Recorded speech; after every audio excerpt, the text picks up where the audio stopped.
Et démarrer. Bonjour à tous, bienvenue dans ce nouvel épisode du podcast Libérez votre temps, où je donne la parole à plusieurs personnes donc, qui ont une façon de vivre leur temps qui est différente.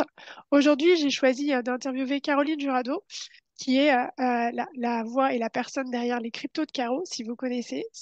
Caroline va nous parler de crypto-monnaie, en fait, dans sa newsletter. Si vous la suivez pas, je vous invite à y aller. Et Caro, j'aimerais que tu te présentes et que tu expliques un petit peu comment se passent tes journées, comment est ta vie dans cette nouvelle entreprise que tu as créée. Salut Lydia, merci pour l'invitation. Eh bien, écoute, pour me présenter, tu l'as très bien fait, hein. Je dirige un média multicanal qui s'appelle les Cryptos de Caro. Donc, l'idée, c'est de vulgariser au maximum l'univers des cryptos. Donc, c'est principalement une newsletter et des chaînes sur la majorité des réseaux sociaux. Et alors, comment est-ce que j'organise mon temps? J'ai testé des tonnes de trucs. Vraiment, j'ai des bonnes résolutions toutes les 3 semaines sur la gestion du temps, mais en réalité, c'est plutôt chaotique, ma façon d'organiser. Je sais plus ce qu'on s'était dit la dernière fois qu'on avait parlé sur la question et dans quelle phase d'organisation de mon temps j'étais. Euh, mais franchement, j'ai une gestion qui est plutôt chaotique, ouais, de l'organisation. Chaotique, qu'est-ce que tu appelles ça? Dire, est-ce que tu as quand même des journées de travail où tu te dis de telle heure à telle heure je travaille, tel jour je travaille, tel jour je travaille pas? Qu'est-ce que tu vois dans le chaos? Non, alors j'ai pas du tout ça. En général, je vais avoir une liste de choses à faire. Avec en gros une to-do un peu générale et chaque jour plus ou moins j'essaie de me faire une to-do de la journée quoi avec tous les trucs qu'il faudrait faire et et souvent en fait ça se finit par être un peu dans l'urgence, tu vois. Il y a les trucs que je fais de toute façon tous les jours, tourner une vidéo, poster sur X ou Y réseaux sociaux et toutes les semaines d'écrire la newsletter. Ça c'est des sont un petit peu les seules choses qui sont vraiment ritualisées dans mon travail. Et après, pour tout le reste, c'est un peu en fonction de quelle est l'actu, les trucs que j'ai repoussés et qui du coup maintenant deviennent urgents. Franchement, je pense que j'ai la pire méthode de travail de l'histoire. Alors, je sais pas comment, par contre, j'arrive à produire énormément. Donc, dans ce chaos-là, j'arrive à faire vraiment tous les jours beaucoup, beaucoup de choses. Euh, c'est probablement ce qui me sauve.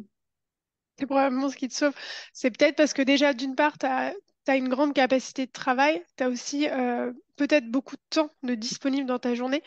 Ça, c'est aussi une notion que les gens n'ont pas forcément par rapport à toi. Euh, Même si tu n'as pas de méthode, au final, tu as quand même des rituels, hein. C'est ce que tu disais, il y a des choses que tu produis quand même tous les jours. Donc ça, c'est du Ouais. contenu régulier, c'est obligatoire, ça fait partie de ton travail. Et à propos du temps justement disponible que tu as, comment ça marche? Tu te lèves à quelle heure? Tu te couches à quelle heure en gros? Je vais me lever entre 7 et 8 heures, de toute façon. En général, je me mets à bosser autour de 9 heures. Ça, c'est à peu près toujours ça. Faut dire que, en fait, j'ai quand même toute une partie où ça va être d'aller regarder. Oula, excuse-moi. J'ai toute une partie où ça va être d'aller regarder les contenus sur les réseaux sociaux, ou l'actu sur les cryptos, ou de répondre à mes messages sur les différents réseaux. Et ça, tu vois, je vais souvent le faire, genre sur mon téléphone, sur mon canapé. Et du coup, je considère pas que c'est du temps de travail, alors que ça en est de fait. Donc j'ai un peu ça.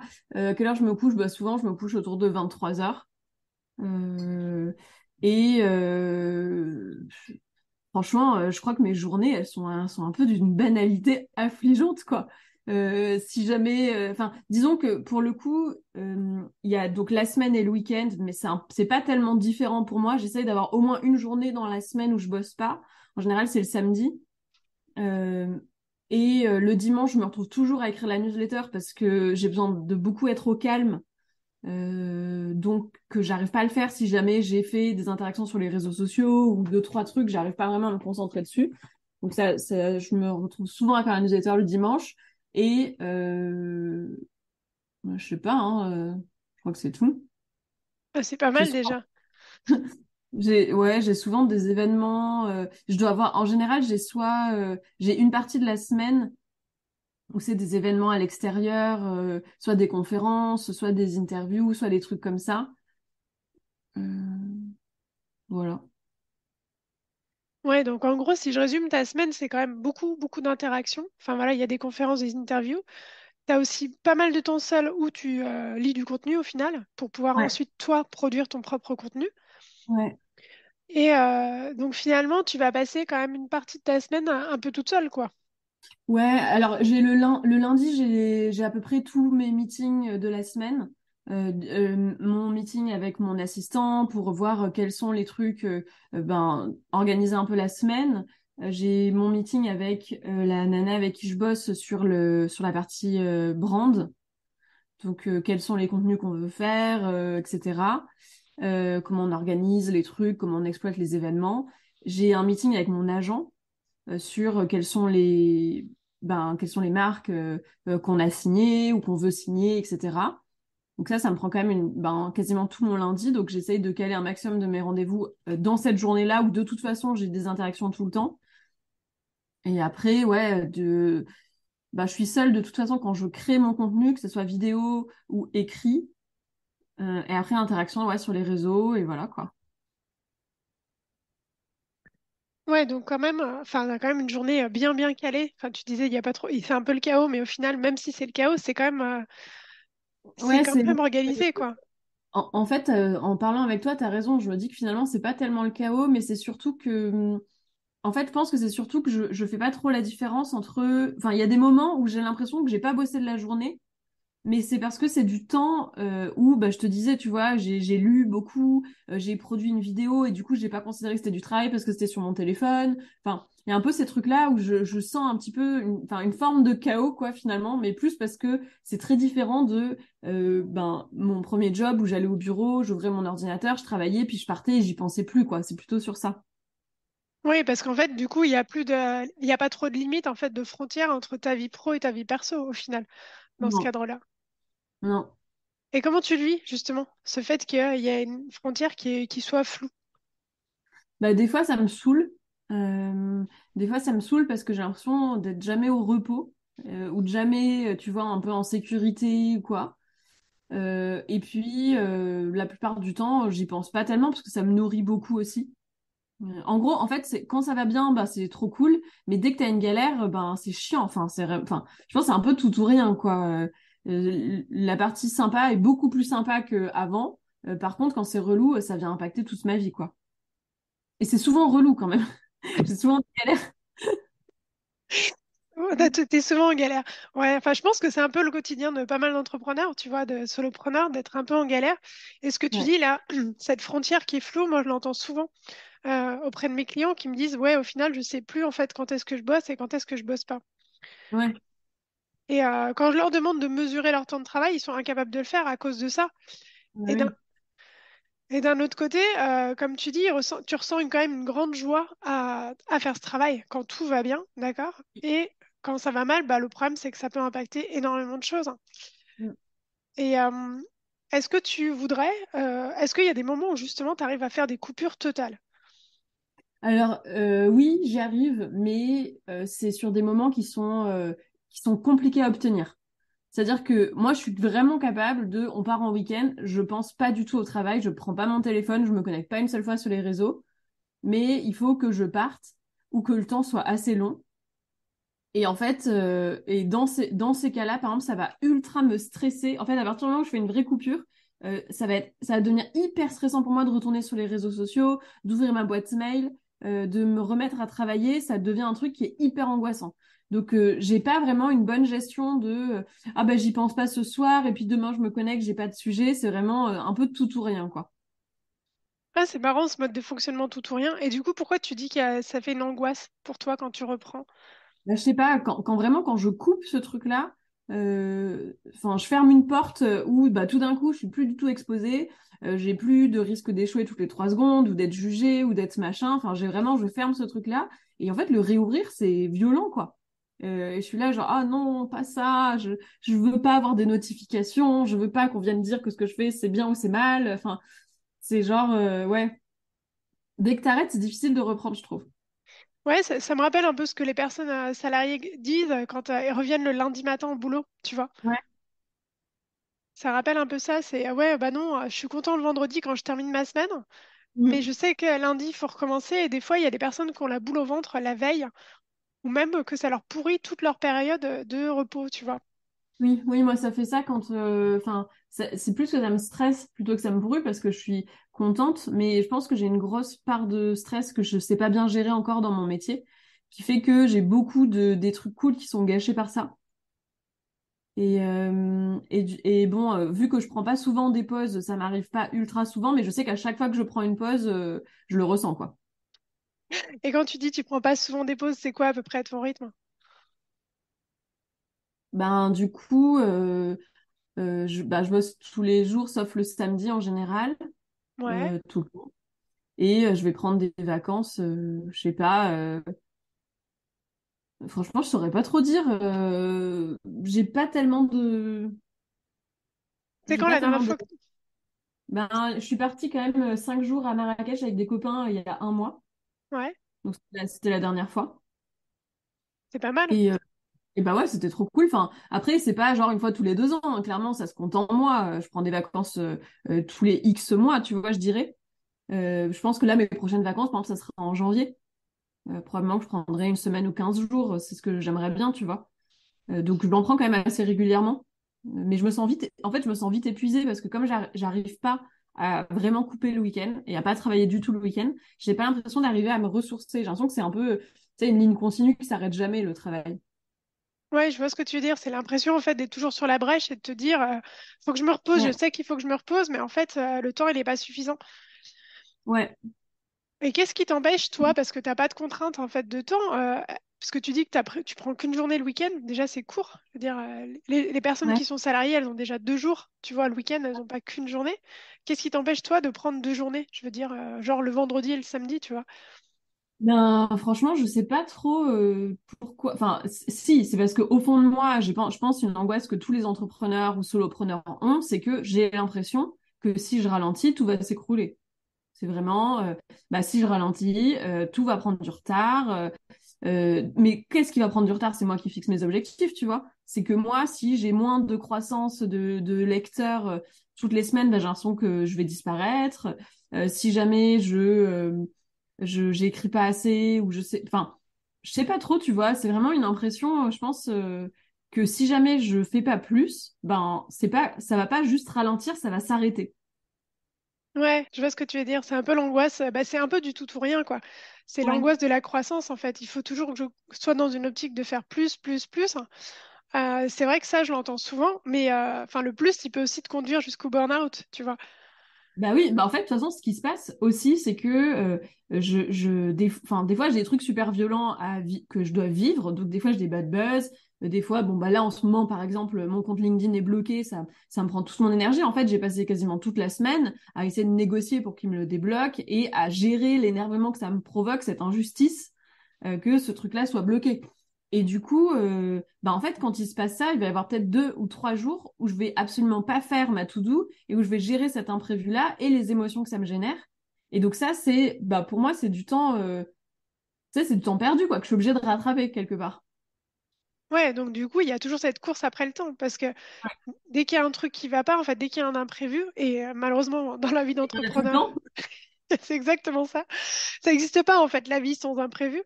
Au final, à chaque fois, t'es perdu dans cette course effrénée du temps, quoi. Ouais.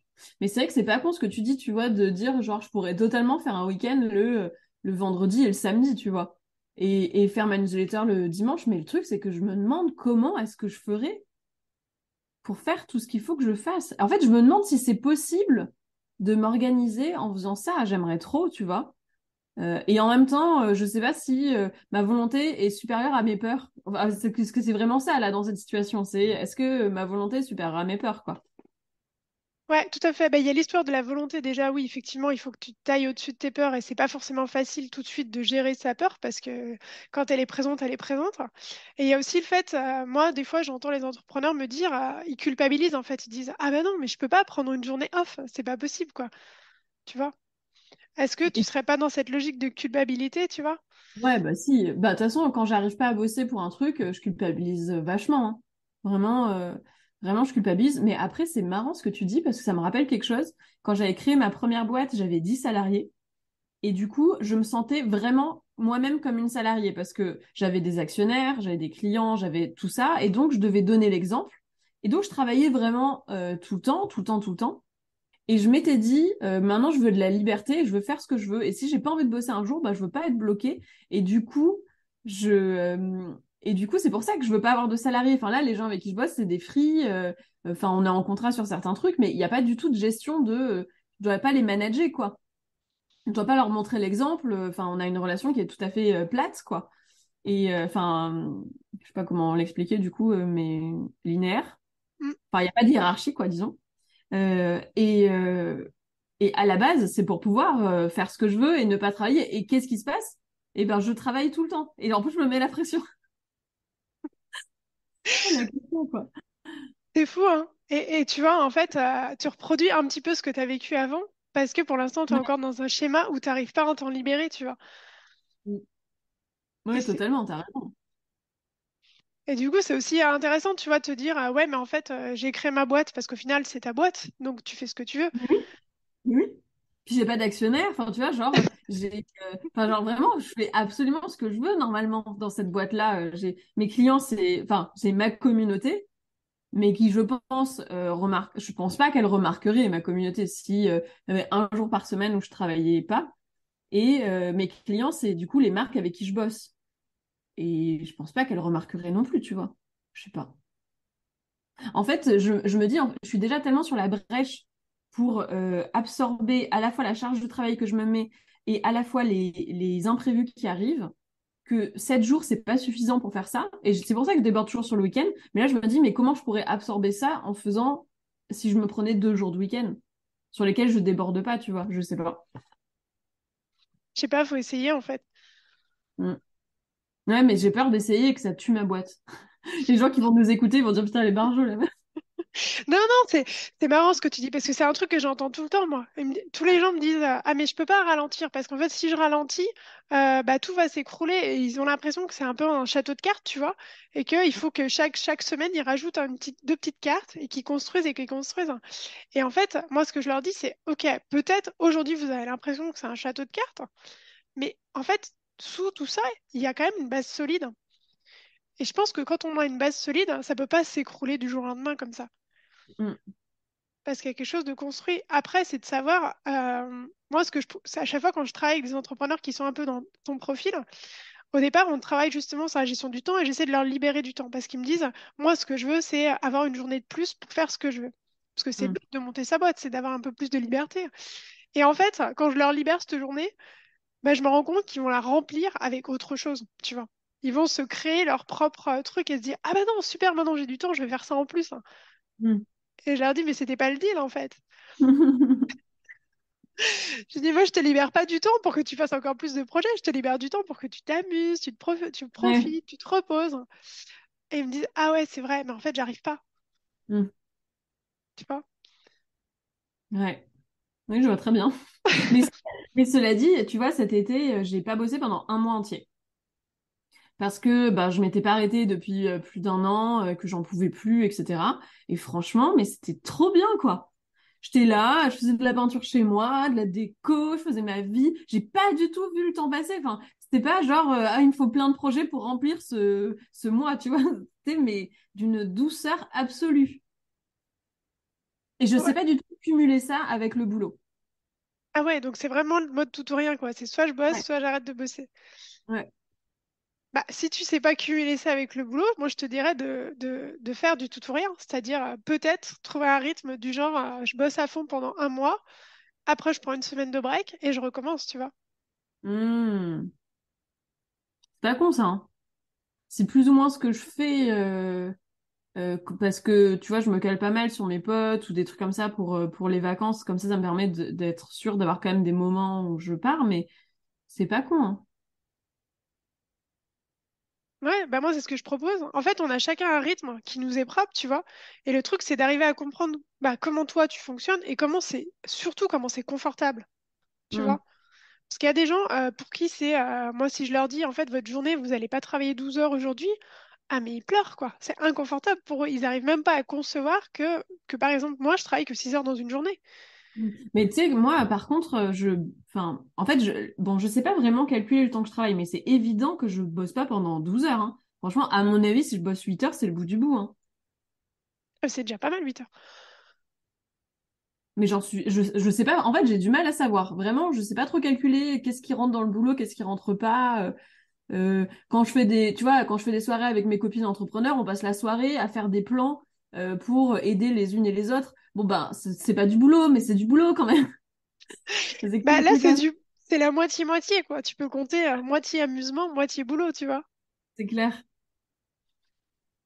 Ouais, mais du coup, tu vois, c'est là où la limite, elle est floue, en fait. Et c'est vrai que des fois, si tu veux vraiment couper, en fait, faut mettre une... Enfin, comme tu fais, hein, quand tu pars en vacances et voilà, tu coupes tout, quoi.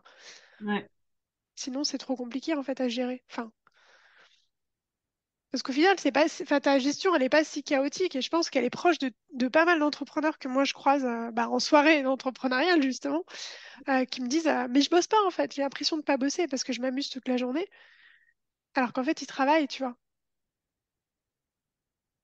ouais. Bah, enfin, moi, j'ai pas cette impression-là, hein.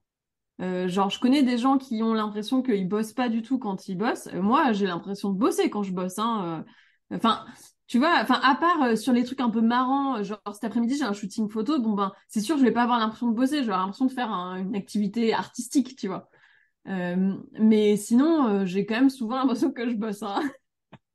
Bon, bah, c'est plutôt bon signe. Donc, ça veut dire que tu sais quand est-ce que tu bosses, quoi.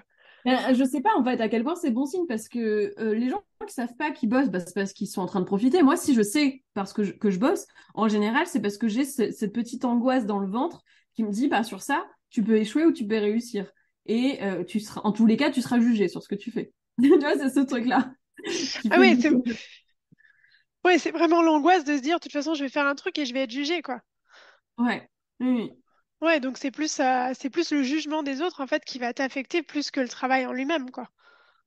Ah oui, parce que le travail, enfin, en soi, je fais que des trucs que j'aime, que je trouve marrants, que je trouve amusants. Les trucs chiants, je les fais pas de toute façon. Donc, ce qui fait que l'admin dans ma boîte, faut pas les regarder de trop près, par exemple. Heureusement que j'ai un assistant. Ouais, ouais, Mais les trucs chiants, ouais, je les fais pas. Donc, en fait, non, enfin, ouais, c'est plutôt les interactions ou les injustices que je vois. Je sais pas comment ils font les autres entrepreneurs. Moi, je ressens très souvent des injustices. Typiquement, ben ça, c'est un truc classique que vivent tous les entrepreneurs, je pense. Ben moi, j'ai des clients, des fois, j'ai fait le taf et puis en fait, ils veulent pas me payer. Et puis du coup, ah, ils ça. négocient. Et puis du coup, ils négocient, et puis du coup, nanana, et puis en fait, c'est une guerre pour récupérer ton argent. Et ça, c'est typiquement une injustice qui fait que je vais pas avoir envie d'aller regarder mes mails, ça va m'angoisser, ça va tourner en tâche de fond dans ma tête de genre, mais comment on peut travailler dans ces conditions-là? Mais c'est impossible, vraiment, c'est trop énervant. Donc, c'est un peu plus ces trucs. En fait, c'est toutes les relations avec les autres qui vont venir avoir un impact sur moi dans le travail. Ouais, et puis c'est surtout toutes les relations négatives, comme tu dis. Ah oui, oui, les relations négatives, bien sûr. Parce que c'est vrai que l'exemple que tu donnes là, la personne qui veut pas te payer, c'est ultra courant en fait. Euh, Oui.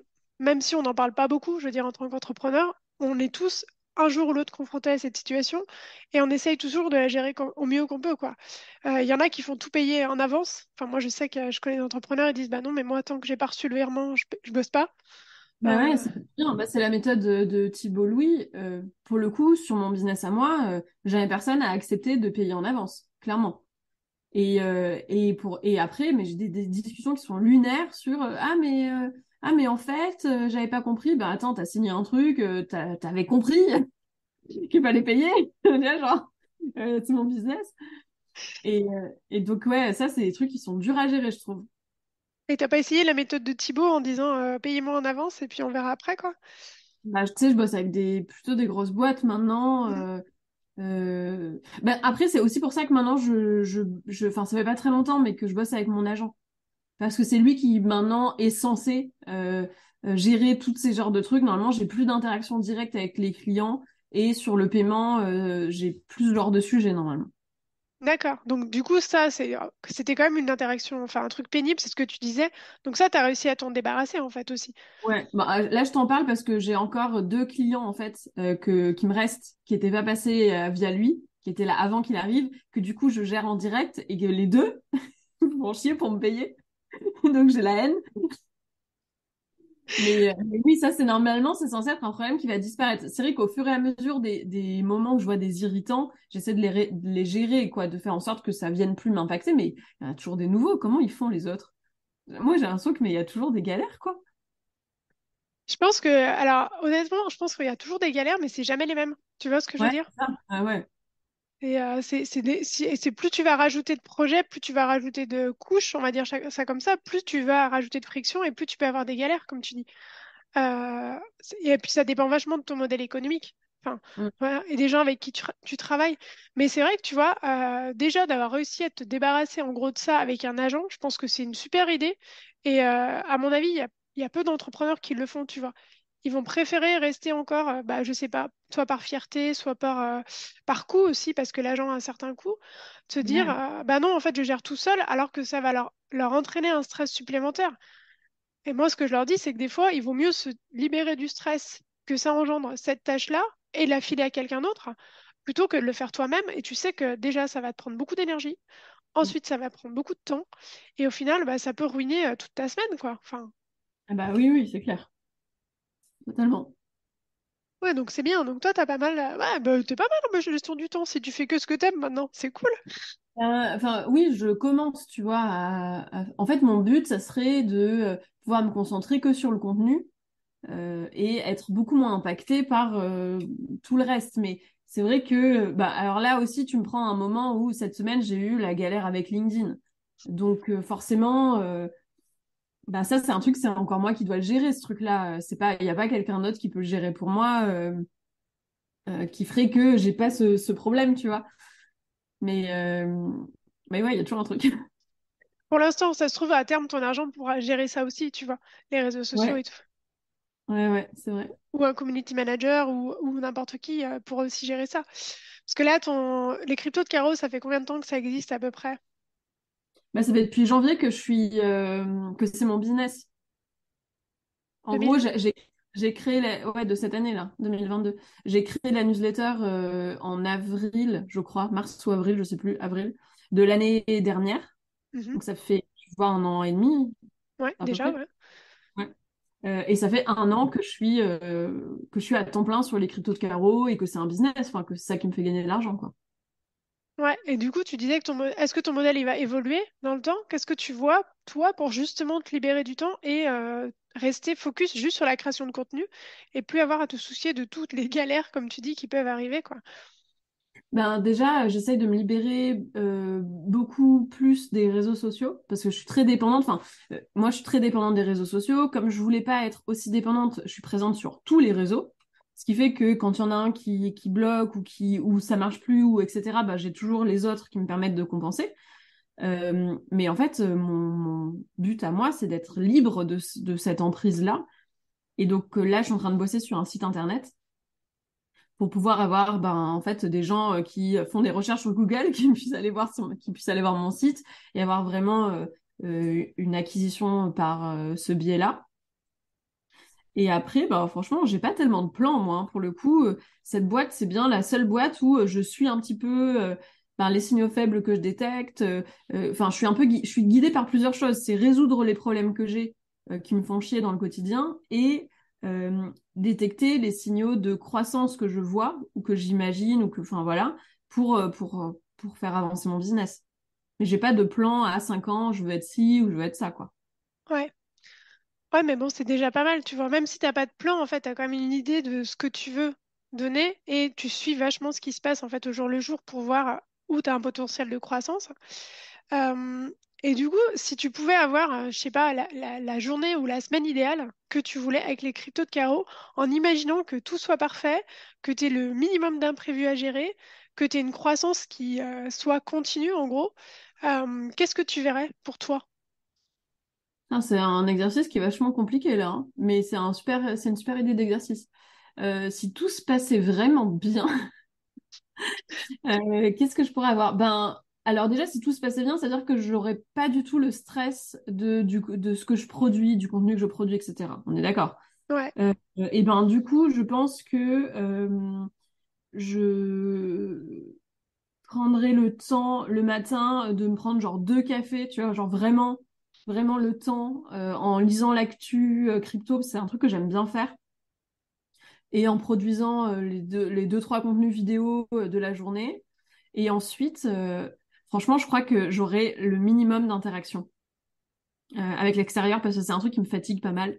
En réalité. Donc j'aurai moins d'interaction avec l'extérieur, je serai plus à écrire, à produire mes vidéos, mais très moi. Donc je pense ça. Et après, franchement, je sais pas. Je sais pas trop dire, c'est difficile, je trouve. Ouais, mais c'est déjà pas mal parce que tu vois que en fait, tu tends quand même à être beaucoup plus axé sur la création de contenu, c'est ce que tu dis, parce que c'est un environnement qui te plaît, c'est quelque chose qui te nourrit en fait, tu vois. Ouais, À l'inverse des interactions qui peuvent te pomper ton énergie, ça veut dire que c'est vraiment. Non, mais c'est vrai, moi les gens me disent souvent, bon, faut que je parle avec plein de gens, et au final c'est fatigant. Enfin, c'est logique, hein. C'est-à-dire, ouais. on n'est pas tous câblés pour ça, et même quand on est câblé pour ça, à un moment on a envie d'être calme, quoi, tu vois. Oui, mais moi, enfin, étonnamment, je passe vraiment pour une extravertie parce que bah, les gens qui voient mon contenu, qui consomment mon contenu, ils ont vraiment cette impression-là. Mais bon, en fait, moi, genre, j'ai mon cercle d'amis proches et mon enfer sur Terre pour moi, c'est les réunions où je connais personne, tu vois, les soirées un peu, les confs, les machins, mais j'ai horreur de ça, en fait. Ouais. Pas du tout. Ah, c'est marrant. Donc, du coup, ton meilleur moment de la semaine, en fait, ce serait vraiment le dimanche où tu écris ta newsletter, quoi. Ah ouais, ça, j'adore.